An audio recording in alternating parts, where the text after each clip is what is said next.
오늘 또 말씀으로 함께 하시는 살아계신 여호와 우리 하나님을 찬양합니다. 이 시간에는 고린도전서 1장 18절에서 24절까지 말씀을 읽고 묵상하며 기도하고자 합니다. 먼저 말씀을 읽겠습니다. 십자가의 도가 멸망하는 자들에게는 미련한 것이요 구원받는 우리에게는 하나님의 능력이라. 기록된 바 내가 지혜 있는 자들의 지혜를 멸하고 총명한 자들의 총명을 폐하리라 하셨으니 지혜 있는 자가 어디 있느냐, 선비가 어디 있느냐, 이 세대의 변론가가 어디 있느냐. 하나님께서 이 세상의 지혜를 미련하게 하신 것이 아니냐. 하나님의 지혜의 선수는 이 세상이 자기 지혜로 하나님을 알지 못하므로 하나님께서 전도에 미련한 것으로 믿는 자들을 구원하시기를 기뻐하셨도다.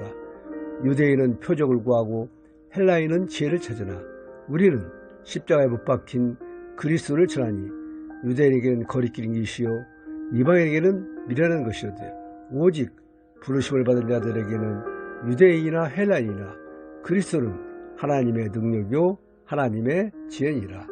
아멘. 고린도는 해상교통이 매우 편리한 곳에 위치한 항구 도시로 사치와 부도덕과 이교신앙이 난무했던 타락한 도시였습니다. 고린도 교회는 큰 교회였지만 유대인 신자보다 하나님을 잘 알지 못하는 이방인 신자가 대부분이었습니다. 그러다 보니 교회의 파당과 분쟁 등 여러 가지 문제가 일어났는데 바울은 이런 문제들을 해결하기 위하여 편지를 보낸 것입니다.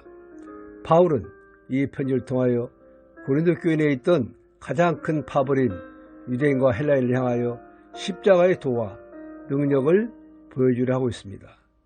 기적을 구하는 유대인, 지혜를 구하는 헬라인에게 십자가의 도가 하나님의 어리석음처럼 보이지만 부르심을 받은 자, 선택된 자들에게 십자가는 하나님의 능력이요 하나님의 지혜라고 말씀합니다. 십자가의 도는 하나님의 아들 예수님이 우리를 죄에서 구원하시기 위하여 대신 십자가를 지신 사건을 말합니다.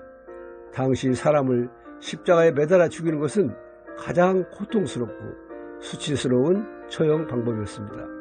그런 상황에서 십자가 처형을 당한 한 사람의 죽음을 통하여 인간이 구원을 받는다는 소식을 전한다는 것은 전적으로 허튼 소리로 들렸겠지만 실상은 그것이 하나님의 능력이요 지혜라는 것입니다.